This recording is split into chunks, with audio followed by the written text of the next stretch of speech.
Girl, don't play with me. I got receipts. Cardi B, live, shaking with fury. The internet has exploded once again. And this time, it's not about music, fashion, or even a Grammy speech. It's about a full-blown social media war between two of hip-hop's most powerful women, Cardi B and JT from City Girl.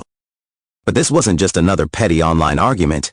This was personal. It was raw, uncensored, and it went live in front of hundreds of thousands of stunned fans. And at the center of it all, NFL star Stefon Diggs. The night Instagram melted down. It was supposed to be a normal Friday night. Cardi was casually scrolling through her comments, interacting with her fans, when a mysterious screenshot began circulating on X, formerly Twitter. The screenshot allegedly showed DMs between Cardi B and Stefon Diggs, sparking immediate chaos. Within minutes, Stefon Diggs, Cardi B, and hashtag JT were trending worldwide. Cardi went live, furious, defensive, and ready to set the record straight. "I ain't never texted that man in my life," Cardi shouted into the camera. "Stop trying to play with my marriage. Stop trying to play with my name." Her nails clicked against her phone screen as thousands poured into the chat. But before she could finish, another notification popped up. JT was live too. JT enters the chat and brings the smoke. Across town, JT, half of the iconic rap duo City Girls, had her own Instagram live running. Her tone? Calm, controlled, but cutting. "Ain't nobody say your name, sis," she said with a smirk. "If the shoe fits, lace it up." Fans instantly knew she was talking about Cardi. Within seconds, the two lives collided. Cardi jumped into JT's live and chaos erupted. "Cardi, you always sneak dissing me, talking in codes. Say it with your chest, little girl. JT, ain't nobody scared of you, Cardi. You always want to play victim when the heat come." The comments section turned into digital fire, emojis flying, fans taking sides, everyone screen recording. Nicki Minaj stans, Cardi's Barty gang, and City Girls fans flooded every social platform. No one wanted to miss this, the Stefon Diggs connection. So what really happened? It all started with a private story allegedly leaked from Stefon Diggs' close circle, showing a FaceTime call between him and a woman who looked eerily similar to Cardi B. The clip wasn't clear, but the internet doesn't wait for facts. Within minutes, TikTok users, bloggers, and gossip pages had declared it proof of something bigger. JT allegedly shared a cryptic post hours before the live, writing, "Funny how some wives only loyal when the camera's on." That one line was enough to send Cardi into attack mode. People online began piecing it together. Was JT hinting that Cardi had something going on with Stefon Diggs? Or was she referring to another female artist entirely, and Cardi just assumed it was about her? The line between truth and shade was now completely blurred. Offset speaks and makes it worse. In the middle of the storm, Cardi's husband Offset finally broke his silence. He jumped on X, tweeting, then quickly deleting. "These girls want my wife's spot so bad, they'll say anything for clout. Keep my family out y'all mouth." But the damage was already done. Fans screenshotted it, and JT's supporters claimed that tweet was a confession. "Why so defensive if it ain't true?" One user posted, "Offset been insecure since day one," another replied. Now the story had evolved beyond gossip. It became a full-blown marriage crisis online. As Cardi's live went on, she started pulling out her own receipts. Screenshots, DMs, and old messages she claimed proved JT had been talking to the same dude she's accusing others of. Fans were shocked. "JT, I can show y'all how she begged a football player to fly her out.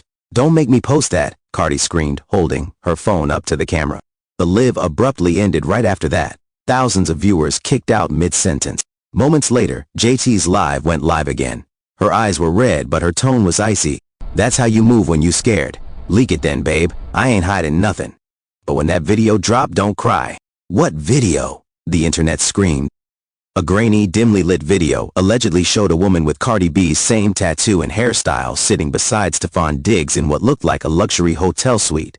The clip was only 12 seconds long. No faces were clearly visible, but that didn't stop the internet from declaring it proof. Within minutes, fake versions, edited memes, and slowed-down analysis videos spread across X and Instagram. Even worse, some pages claimed that JT herself had liked a post about the clip before unliking it minutes later. Fans lost their mind. JT leaked the vid, Cardi about to sue everybody, Offset packing his bags right now. It was the most chaotic 24 hours hip-hop had seen since Nicki and Cardi's Met Gala altercation. Cardi returns, furious, shaking, and tearful. At 1:03 a.m., Cardi B went live again, This time with no makeup, no filter, and no background music. Her voice cracked as she spoke. "Y'all keep playing with me like I ain't got lawyers, like I ain't got power," she said. "Y'all trying to ruin me with fake videos and edited clips. Y'all don't even know how evil this industry can be." The comment section went insane. Thousands of fans sent heart emojis and "we got you, Cardi" messages. But others weren't convinced. The internet was split straight down the middle.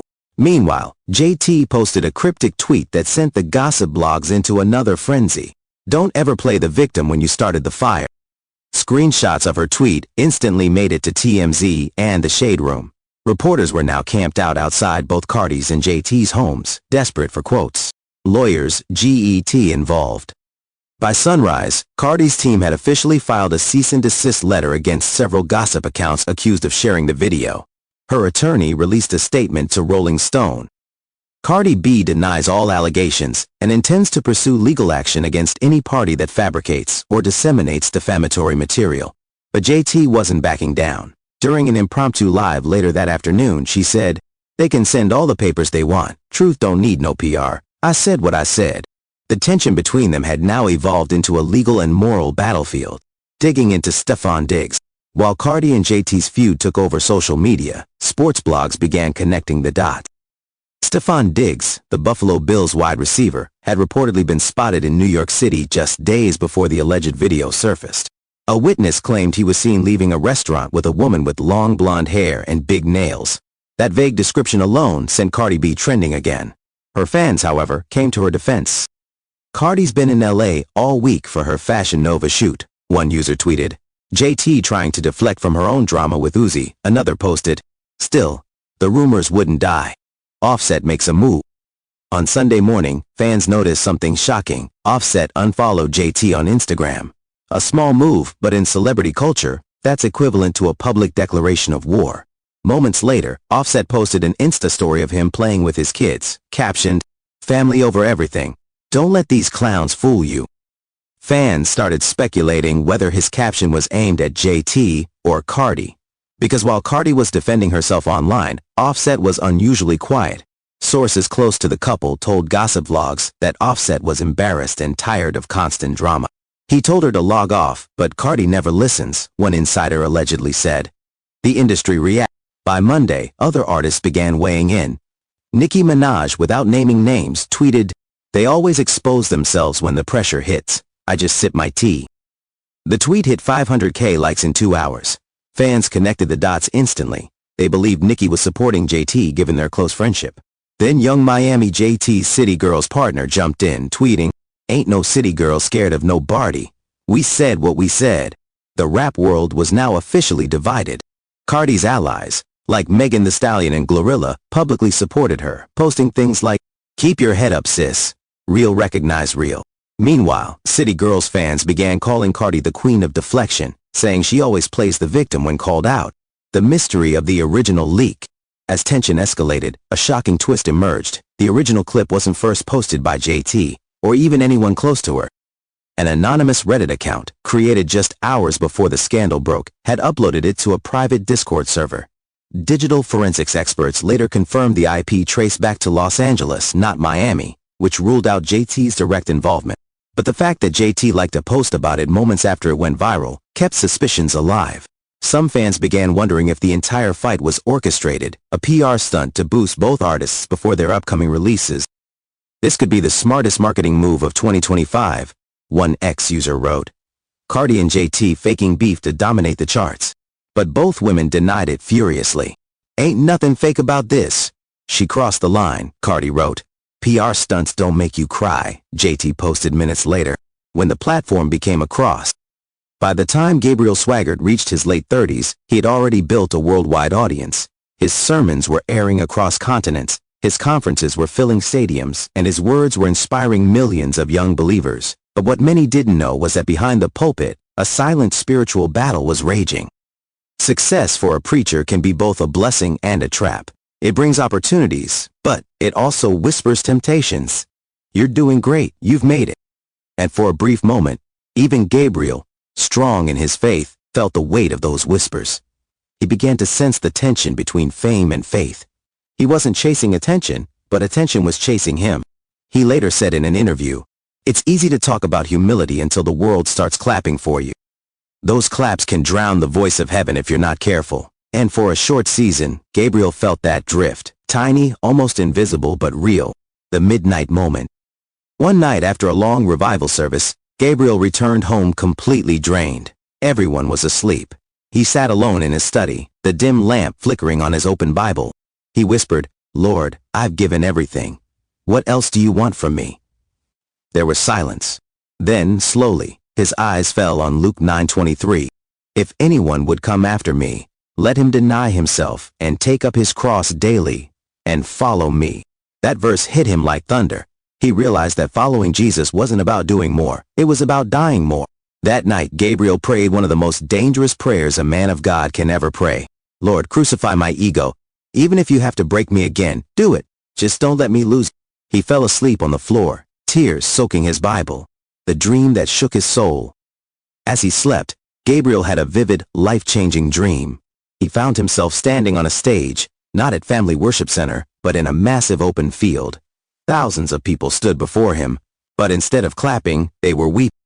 He looked down at his hands, and they were covered in light, not blood, not fire, just pure light. Behind him stood a cross so large it reached into the clouds. He heard a voice say softly, "Gabriel, the closer you get to me, the smaller you must become." He turned around, but no one was there, only the cross. Then, suddenly, the light from his hands moved into his heart, and he heard the voice again. "Don't preach for me, preach for me." He woke up trembling. It was 3:11 a.m. Jill found him sitting on the edge of the bed, his face wet with tears. He said, "I saw him, Jill. I saw Jesus, not in form, but in light." That was the night Gabriel Swaggart's ministry died, and his relationship truly began.